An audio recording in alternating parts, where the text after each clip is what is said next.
During this quick video, what I wanted to take you through was some pre-manufactured Tinder types. Now, when I'm teaching survival, a lot of the time I'm doing a couple of things. I'm giving people some layers of redundancy in terms of fire lighting capability downwards, in terms of down into the primitive technology space. That is because as a former combat survival instructor, it's always been very, very important to me that we're able to make fire with nothing. For example, if we escape from a prisoner of war camp, we can all expect ourselves to be essentially butt naked. You have no equipment, and you start from your primitive basis of knowledge to develop strategies to achieve all of your basic life support requirements, fire being one of them. As you work forwards from that sort of baseline of capability, we look at making sure that when we're in the field, we have within our fire component of our survival kit the appropriate items to make fire reliably. Testing yourself with primitive technology is not a sound survival strategy. It will set you up for failure. What you can do when you're well rested, just had a big feed, your hands aren't blistered, and you're at full peak performance, is not the same as what you achieve after being on the run from an enemy group for 2 to 3 weeks. There is no way I can explain it to you any more efficiently as to why and what rationale is applied to the way I teach survival fire lighting in particular. So wherever possible, we end up with the basics of things being a ferro rod, fire steel, mesh metal rod, whatever you want to call it. Having some of these pre-positioned in our equipment and on our body is tantamount to making sure we've got a reliable method for lighting fire in survival situations. Finding Tinder is one of those things that we can fairly reliably count on the environment we're in to provide us with. But let's look forward to what else is available in the marketplace. Now, a good friend of mine, Dennis at Survival Supplies Australia, has kindly forwarded to me these samples. These are made by an American manufacturer. This is called the Fat Rope Stick, and this is another variation of the same product by the same people, Fat Rope, and as you can see, it's literally a waterproof rope.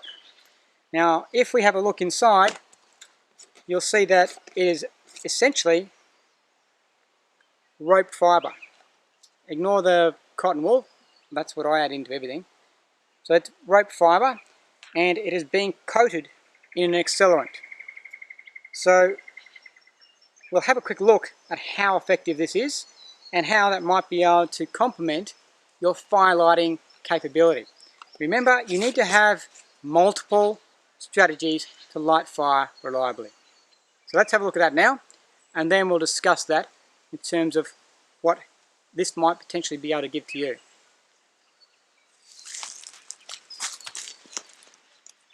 Okay, so here are our products that we're looking at today.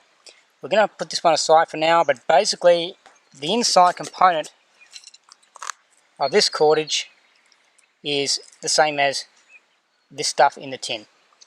You literally just cut the plastic protective liner away and twist it open, so you undo the layer of the cordage, and from there you just chop it up exactly the same way as we're going to break this up to access the fibres. So basic principles of fire lighting are abided by here. We're going to make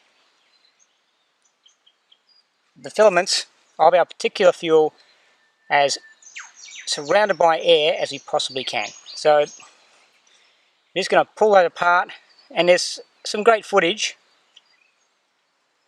on their channel, as in Fat Rope's channel, about this exact process. So I'm just going to show it for you here in a different way. This is quite wet, everything here. I've built a small platform here to get us up off the ground. I'll add to that shortly. Buff that up like we do with a lot of other natural tinders. Twist all open.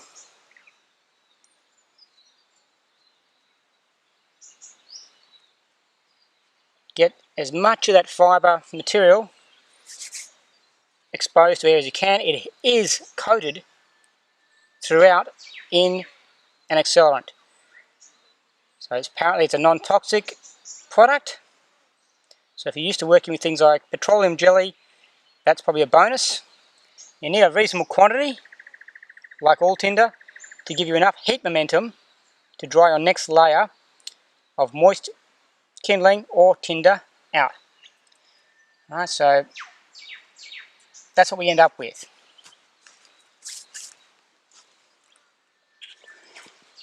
So this is just 2 strands of that particular cordage. I might want to use a bit more. However, we'll see what happens with this level of material, this quantity of material. So I'm going to use a high grade fire steel. This is one pumped out by Dave Canterbury and his Pathfinder product range. That's great. I've used lower grade ferro rods with this material and it does work. It just takes a lot more of your ferro rod to actually kindle it into action. So just be aware of that. That's about the only thing I've noticed with this particular product. Everything else is all prepared, so I've got some more material, kindling and everything ready to go as you would with any other fire lighting methodology. Now I always light fire from the ground up. I've worked with a lot of indigenous folk around the world and that seems to be how they do things, as opposed to building some kind of crazy teepee, shoving the fire in the middle of it. Remember, it's me working with the fire, not me controlling the fire. I guide and manage it, but it tells me what it needs. So let's see how we go with our fire rod to get this going. And that's up and running. And we can continue to build our fire as per usual. Now that's going to burn quite fiercely, so it's going to generate a lot of heat momentum. So all this material I had scraped up off the damp soil. So by getting a little bit of oxygen like that and using this product, I'm actually giving it plenty of time to move from kindling to that next layer.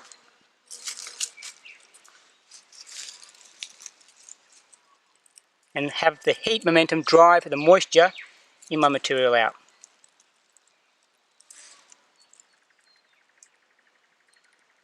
So we're working with the fire. If there's not enough oxygen or some other feedback from the fire, it tells me and I can continue to build my fire accordingly.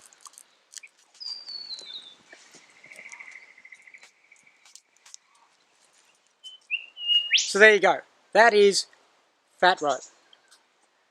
Look, if you are not a confident firelighter or you just want to make sure you've got the edge, seriously give some consideration to adding things like that product to your survival equipment list.